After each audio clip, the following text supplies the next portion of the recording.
Hi friends, നമസ്കാരം. ഒരു വ്യക്തിയെ സംബന്ധിച്ച് ഓരോ പ്രായത്തിലും ഓരോ സാഹചര്യത്തിലും ചില കാര്യങ്ങൾ അവരുടെ ആത്മവിശ്വാസം കൂട്ടുന്നതായിട്ടുണ്ട്. ഈ ആത്മവിശ്വാസം വർദ്ധിക്കുന്നതിൻ്റെ ഭാഗമായിട്ട് പല കാര്യങ്ങളും അവരാഗ്രഹിക്കുന്നുണ്ട്, ചെയ്യുന്നുണ്ട്. ഇപ്പോൾ സ്ത്രീയാണെങ്കിലും പുരുഷനാണെങ്കിലും സ്വന്തം ശരീരത്തിൻ്റെ പ്രവർത്തനങ്ങളെ തിരിച്ചറിയുന്ന, അല്ലെങ്കിൽ അതിൻ്റെ ആവശ്യങ്ങൾക്ക് കൂടുതൽ പ്രാധാന്യം കൊടുക്കുന്ന ഒരു സമയമുണ്ട്. അതുപോലെ തന്നെ നമ്മൾ ഒരാളെ ഇഷ്ടപ്പെടുന്നതിൻ്റെ പിന്നിലും അല്ലെങ്കിൽ ഒരു രീതി ഇഷ്ടപ്പെടുന്നതിൻ്റെ പിന്നിലും ചില കാരണങ്ങളുണ്ട്. അപ്പം ഞാൻ ഇന്ന് പറയുന്നത്, ഒരു പ്രായം കഴിഞ്ഞ പങ്കാളിയെ സംബന്ധിച്ച് അവർക്ക് ചില രീതികളോട് അല്ലെങ്കിൽ മെത്തേഡിനോട് ഒരു പ്രത്യേക ഇഷ്ടം കൂടുതലായിട്ടുണ്ട്. പ്രത്യേകിച്ചും സ്ത്രീ പങ്കാളികളെ സംബന്ധിച്ച് അവർക്കിതിനകത്ത് വ്യക്തമായ ധാരണയുണ്ട്. അതിനു മുമ്പ് ഈ ചാനൽ ആദ്യമായിട്ട് കാണുവാണെങ്കിൽ ഒന്ന് ലൈക്ക് ചെയ്യണം, സബ്സ്ക്രൈബ് ചെയ്യണം, ഷെയർ ചെയ്യണം കേട്ടോ. നമ്മളൊരു സാമൂഹ്യ ജീവി ആയതുകൊണ്ട് തന്നെ ആവശ്യങ്ങളെയും ആഗ്രഹങ്ങളെയും രണ്ടായിട്ട് തിരിക്കാം. ഒന്ന് ശരീരത്തിൻ്റെ ആവശ്യം, മറ്റൊന്ന് മനസ്സിൻ്റെ ആവശ്യം. ഈ ആവശ്യങ്ങൾ രണ്ടും ചില സമയത്ത് രണ്ട് രീതിയിലാണ് പ്രവർത്തിക്കുന്നത്. ശരിക്കും പറഞ്ഞാൽ ഒരു വ്യക്തി മെച്യൂരിറ്റിയിലോട്ട് വരുന്നത് ജീവിതത്തിൻ്റെ പല ഘട്ടങ്ങളും കഴിഞ്ഞാണ്.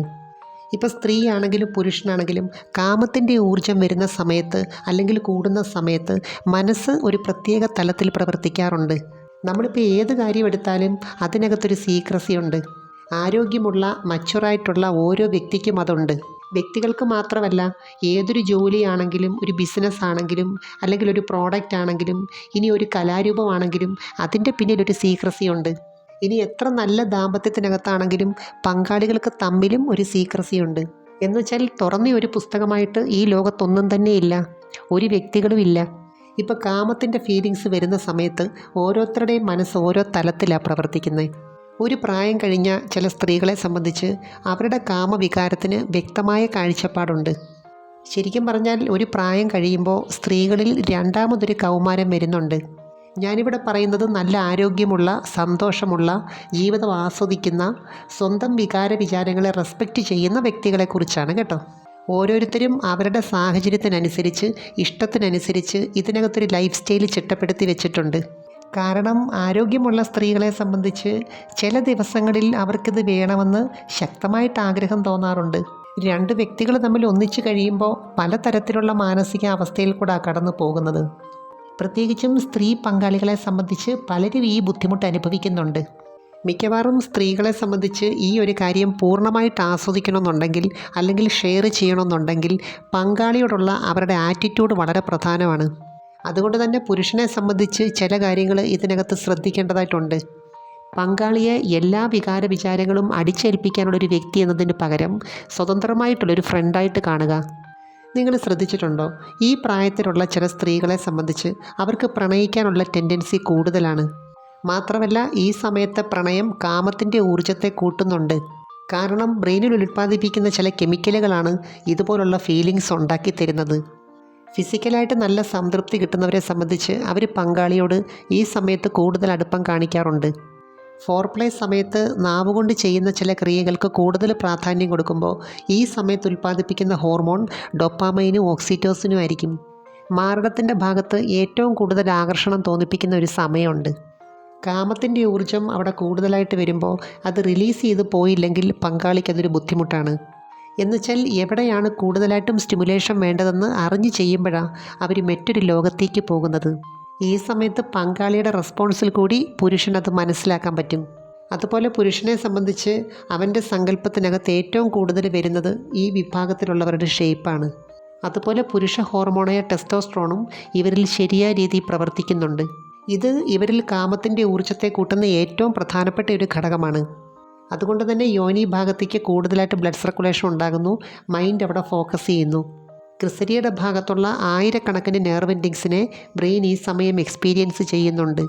അതുകൊണ്ട് തന്നെ ഇവിടെ കേന്ദ്രീകരിച്ച് ചില ക്രിയകൾ ചെയ്യുമ്പോൾ ബ്രെയിനിലെ പ്ലഷർ പോയിൻറ്റ്സ് അത് നന്നായിട്ട് തിരിച്ചറിയുന്നുണ്ട്.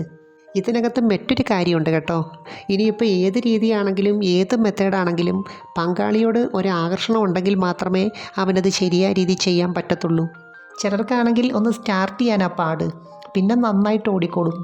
അതുപോലെ പുരുഷന്മാരെ സംബന്ധിച്ച് അവരുടെ മൂഡിനെ കൂട്ടുന്ന ഏറ്റവും പ്രധാനപ്പെട്ട കാര്യമാണ് പങ്കാളിയുടെ വേഷവും പെരുമാറ്റവും.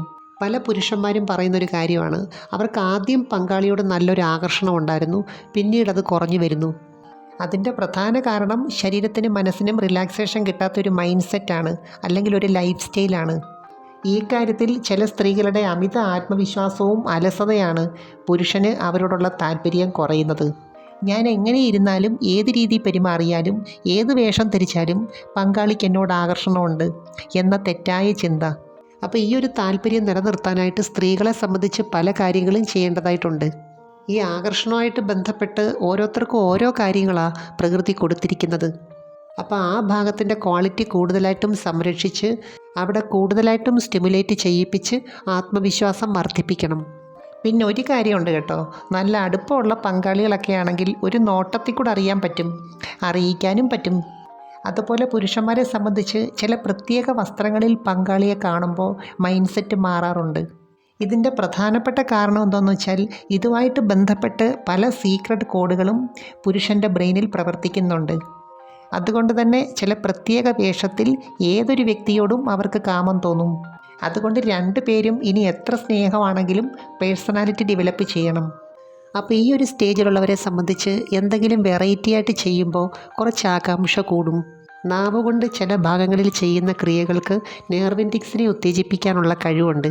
ഈ സമയം ഓരോരുത്തർക്കും ഇഷ്ടപ്പെട്ട പോസ്റ്റർ തിരഞ്ഞെടുക്കാം, പൊസിഷനും തിരഞ്ഞെടുക്കാം. അപ്പോൾ ഏതൊരു രീതിയാണെങ്കിലും അതിനകത്ത് ചെയ്യുന്ന ആളുണ്ട്, ചെയ്യിപ്പിക്കുന്ന ആളുണ്ട്. ഇത് പരസ്പരം മാറി മാറി വരണം. നമുക്കിപ്പോൾ ഏത് തരത്തിലുള്ള ഒരു മോഡാണ് ഒരാളിൽ കൂട്ടേണ്ടത് അല്ലെങ്കിൽ വരുത്തേണ്ടത്, അതനുസരിച്ചുള്ള ഊർജം ആദ്യം നമ്മളിൽ വരണം. ഈ ഊർജത്തിൻ്റെ ഒരു സയൻസ് എന്ന് പറയുന്നത് അത് ഓട്ടോമാറ്റിക്കായിട്ട് അടുത്തിരിക്കുന്ന ആൾക്ക് ഷെയർ ചെയ്യപ്പെടും. ചില സ്ത്രീകളെ സംബന്ധിച്ച് അവർക്ക് പങ്കാളിയെ മൂഡാക്കാൻ നന്നായിട്ടറിയാം. ചില സമയത്ത് ഒരു പ്രത്യേക രീതിയിലുള്ള നോട്ടം, സംസാരം, സ്പർശനം അവരുടെ ഉള്ളിലുള്ള കാമത്തെ വിളിച്ചറിയിക്കുന്നുണ്ട്. അതുപോലെ ചില സ്ത്രീ പങ്കാളികളെ സംബന്ധിച്ച് ചുംബന സമയത്ത് കൈകൊണ്ട് ചില ക്രിയകൾ ചെയ്യാൻ പ്രത്യേക കഴിവാണ്. ഇത് പുരുഷനെ സംബന്ധിച്ച് അവിടേക്ക് നന്നായിട്ട് രക്തയോട്ടം വർദ്ധിപ്പിക്കുന്നുണ്ട്. അതുപോലെ മാർദ്ദങ്ങൾ കൊണ്ടുള്ള ചില സമയത്ത് സ്പർശനങ്ങൾക്ക് ഇവിടെ വളരെയേറെ പ്രാധാന്യമുണ്ട്. ഇവിടെ സ്ത്രീകളെ സംബന്ധിച്ചിട്ടുള്ള ഒരു പ്രത്യേകത എന്താണെന്ന് വെച്ചാൽ പുരുഷനെ പോലെ ഫാൻറ്റസിയിൽ കൂടി അല്ലെങ്കിൽ ചിന്തയിൽ കൂടി അത്ര പെട്ടെന്ന് ആ മൂഡിലേക്ക് വരത്തില്ല. അവർക്ക് ഈ കാര്യത്തിൽ ഇഷ്ടമുള്ളവരുടെ അല്ലെങ്കിൽ ആകർഷണമുള്ളവരുടെ ഒരു സ്പർശനം വളരെ അത്യാവശ്യമാണ്.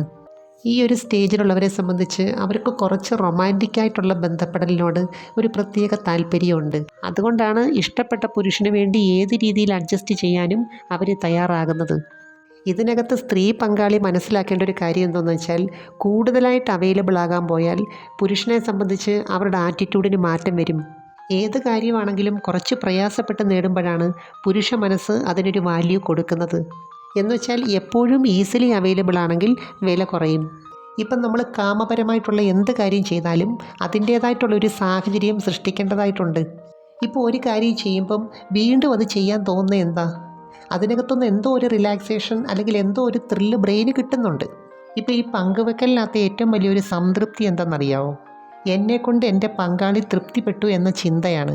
അങ്ങനെ ഒരു തോന്നൽ ഉണ്ടാക്കി കൊടുക്കാൻ രണ്ടുപേരും ശ്രദ്ധിക്കണം. എനിവേ, നമുക്ക് മറ്റൊരു വീഡിയോയുമായി വീണ്ടും കാണാം. അപ്പോൾ ചാനൽ സബ്സ്ക്രൈബ് ചെയ്യാൻ മറക്കരുത്, ലൈക്ക് ചെയ്യണം, അയക്കാൻ പറ്റുന്ന കൂട്ടുകാർക്കൊന്ന് അയച്ചു കൊടുക്കണം കേട്ടോ. Thanks for watching. See next time. By.